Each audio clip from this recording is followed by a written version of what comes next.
Today we are working on the John Deere. So the John Deere runs and everything great, but I'm pretty evident that the governor is not working. So whether it be the pin or the gear sheared off, I'm not 100% sure. So we are going to take, or at least start taking this off today. Because that's truly the only way we can get into here. So once we get this engine off of here, I've watched quite a few videos on it. First, we're gonna have to drain the oil, obviously. We need to get the oil out of it. I'd like to get the fuel out of the carburetor and all. Obviously disconnect it from the battery just so I don't have the chance of it starting or trying to start it or anything. But once we get this motor off of here, we have like the pulley, we gotta take the drive belt, all that stuff off. We'll take the oil filter off, get all the oil out. All we really gotta do is get it off of here, to flip it upside down, get the oil pan off, and check the governor gear, figure out what's wrong with that. Now it sounds very simple in my head. I know it's not necessarily going to be that simple, but we want to give it a shot.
So I'd like to hopefully now take this this end of the hose off, and hopefully put one of these plugs on it before it leaks too much gas out of it, so we can hopefully get the rest of the gas out of here through the carburetor.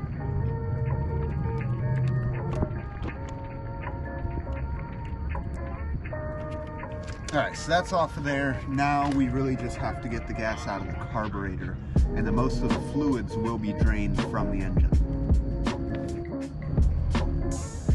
Now while that's finishing draining, there's a little bit of oil still coming out of it. I want as much as I can get out of it. I'm going to take this little spring off right here because that'll release tension on the drive belt. And upon further inspection on the drive belt, there are some cracks here. I don't know if you guys can see them in the belt. So the belt itself seemed in good shape, but I'm seeing a lot of cracks in it. So we'll probably just replace this while it's off as well. It'll make it a lot easier. But this belt right here, it puts tension on this drive belt right here. So it'll be a lot easier if we just take that spring off of there.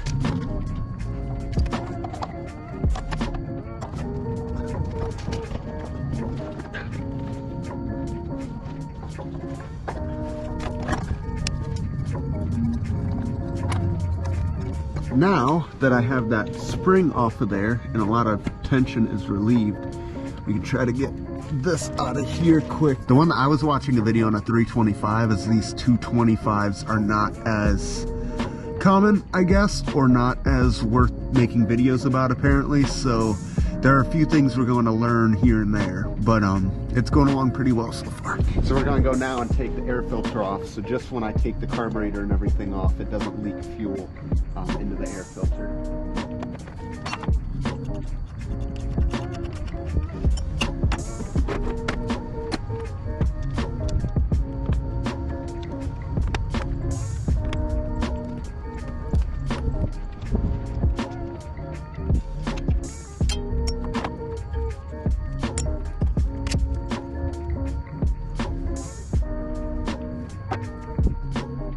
now that we have this housing off, I need to take this off so we can get these metal pieces loose from here without bending any of them too much. It looks like there's a little bit of gas in there, so maybe I'll clean out the carburetor really good and stuff while we have it apart. I don't have the parts to rebuild the stuff for this yet, but I want to take it apart, confirm that's the gear, and we'll cover the engine up and I'll set it in the basement for the moment.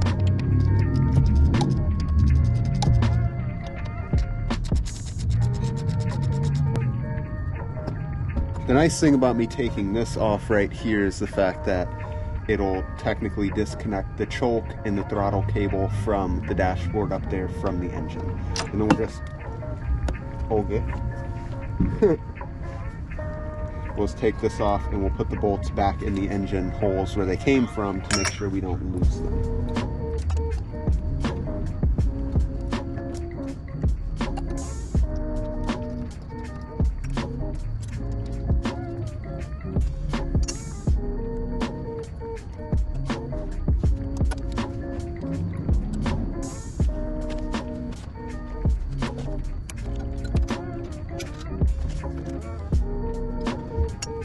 So that's probably going to leak a little bit, but it shouldn't be that big of a deal.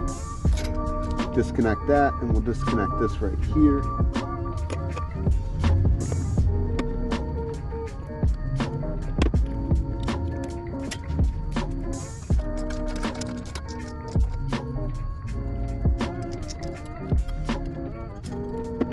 Alright, so carburetor is now off. We'll put all this stuff into a baggie at some point in time. Let's make sure there's not too much gas still left in here.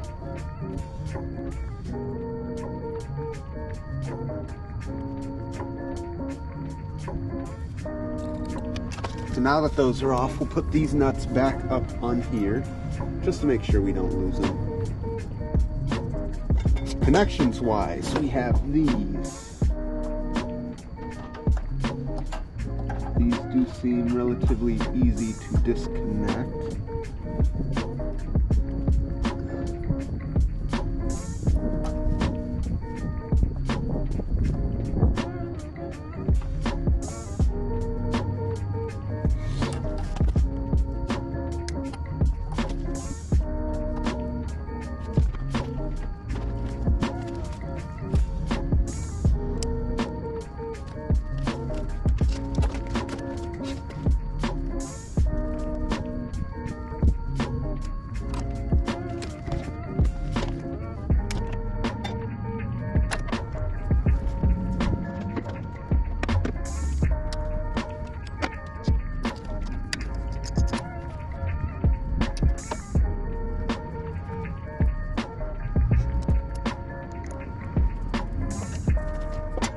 Now we need to disconnect the wire off the starter.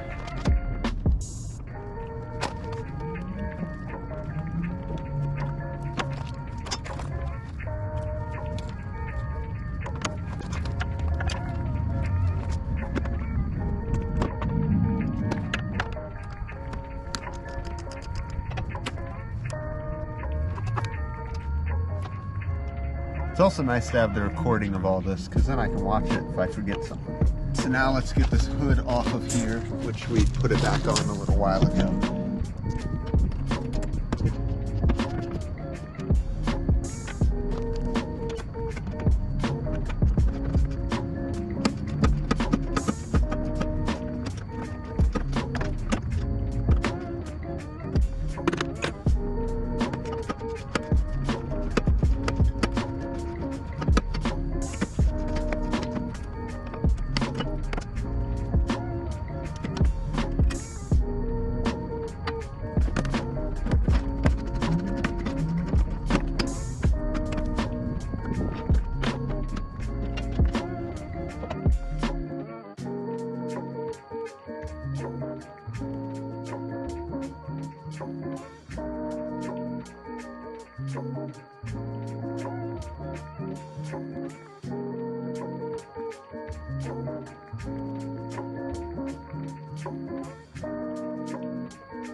So I zipped this pulley out with the impact. It was the easiest way. The belt is loose. Now there's, let's see if I can angle this up for you guys. So there's a cable right here that comes from this PTO, since it's electronically, like the clutch is electronically controlled. I can't quite see underneath of here, so I'm gonna need to go underneath of here and look at this. Most people jack them up by this point. I'm just doing it on the ground. I ain't necessarily got a jack at the moment, and this way can't nothing fall on me. So I'm gonna get this unloosened, and then we're going to take the nut out of this right here, and hopefully this isn't locked on there. I think it should just come out, to be honest, and I'm hoping it just comes out. We may have to hit it a few times just to break it loose. Get this off of there, and then we can start unloosening. Well, I guess I could just start now unloosening these bolts for the engine. I think there's maybe 4 of them or something. So we'll go from there. And then we also need to get the exhaust bolts up here in the front out as well. So you just have these 2 bolts underneath here for the muffler.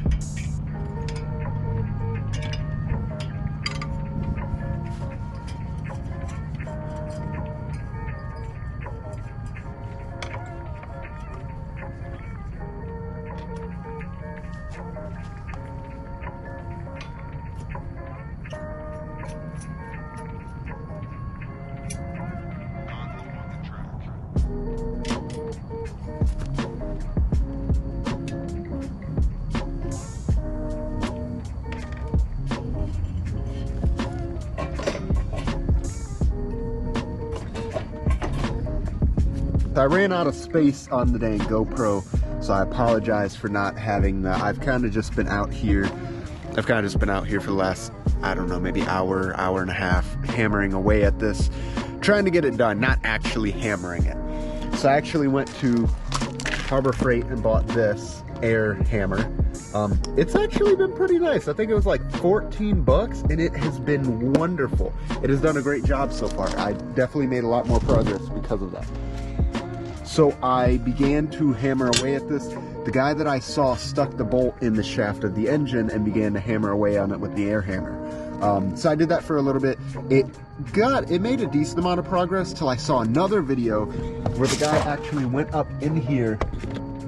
I don't even know if I can show you guys properly, but there's a pulley up there for the drive belt, and he hammered away at the drive belt pulley on the strong part of it. So not the pulley part, the part that goes around the shaft. So I hammered away at that for a little bit, and that gave me quite a bit of progress. I have some freaking penetrating oil on here, but that gave me a little bit of progress. So I got this off, which is part of the clutch assembly. I'm not super familiar with clutches, and I didn't even know they were supposed to come apart. It looks like I can pretty easily put it back together. I'll clean it out, clean up some of the rust and everything. Here's the PTO pulley. All we really have left is this right here, which I'm hoping, I sprayed it with a bunch of penetrating fluid and all, so I'm hoping that will work. And I'll actually be able to get that out of there. I don't see why I won't, and I kind of have to because the governor needs fixed. But we'll work on it some more tomorrow. I'm a little worn out and tired from driving around and stuff, so I'm going to call it a day for the moment. We got part of it off, and to me that's progress. That's positive, and I got a new tool.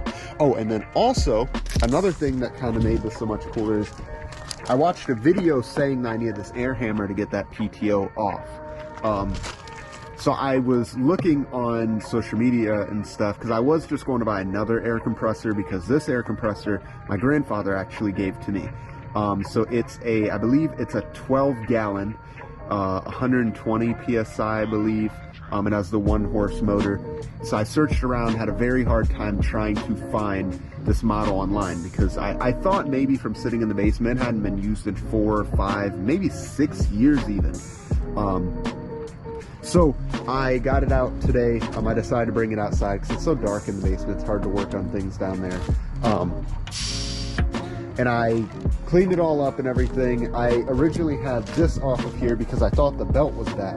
Now the pulleys inside of here, because there's a belt that goes from here to there, they weren't lined up, and the belt was very loose, so it was coming apart. So I thought it needed a new belt. Well, the belt wasn't cracked or anything, so I had an idea. And I came down and messed with it, and I saw that this motor actually would bounce back and forth. So if you guys look down here, it's actually attached right here in the middle point. So this can go back and forth when it's loose or doesn't have the belt on it. So I realized, so for one, I pulled the pulley off. I used one of my open-end crescent wrenches and kind of wedged it in between and hammered on it and was able to pull that out some more. So they're pretty much level now. So I got the belt on there, and then I realized that you could just tighten this up and that puts tension onto the belt. So I put the plastic shroud back on. This brand new should have had a huge plastic shroud around it. I kind of like the way it looks better this way. So a lot of this is just zip tied on here. That's how my grandpa had it. It works great though. It's a lot quieter than some of the newer ones and everything. It's oil filled. I changed the oil out today. I'd like to get a new air filter because I don't know when the last time. But this is from the 80s. It's from 1981. From my understanding, it's a Sears 12-gallon, 1 horse, 125 PSI. I think my grandpa said the only thing that was wrong with it was the regulator didn't work properly. And I mean, most of the stuff that I'm using right now, it'll be fine. And at some point we can just go and swap these gauges out, get 2 new gauges. This gauge works. I bent this back in and this one seems to work as well. This seems to show tank PSI and this one seems to show available PSI for your tool. So this one seems to be connected to this regulator here. But I think that I could swap this regulator out a little bit. This leaks a little bit, but I don't think that's a big deal. I used to like replacing stuff if it wasn't 100% the way it was supposed to be, but this works great, and it didn't get too hot, and it's filled with oil, and I've been using it for the last hour and a half pretty much continuously. But it's been doing great, and I'm very, very happy I decided to check it out. Excuse me, Google some stuff, research it, clean it up and everything, and use it again, because things that came from my grandfather mean a lot to me. But we made some progress. We'll work on it some more tomorrow. We have all the bolts and everything out from here. We have the carburetor off, the engine's drained of gas, the engine's drained of oil. I have a new oil filter right there. I found out what the generic or the cross reference is for it. So we have a new oil filter to put on here when we get it put back together. All the bolts are out, like I said. The muffler's off of it. I was worried about the bolts on the muffler. There's nuts. They came off pretty dang easily. Literally everything is connected. This engine is 100% ready to be taken off from here once I get that dang pulley off. It's starting to get cold, as you guys can see, and I'll work on it tomorrow. But I'm trying to improve little by little every video that I do for you guys, so I hope you guys realize that. I apologize if the videos are not perfect, if I miss a point or I don't explain something well enough. I'm trying to get better, and I'm trying to just force myself to record and upload and everything. I actually got audio recorders, which are for my professional work, but I'll be able to use them for this as well, that hopefully I can connect to the GoPro. And maybe once I have a shop, I could even use my nice cameras and everything. But for the moment, I'm just outside, laying on the gravel ground.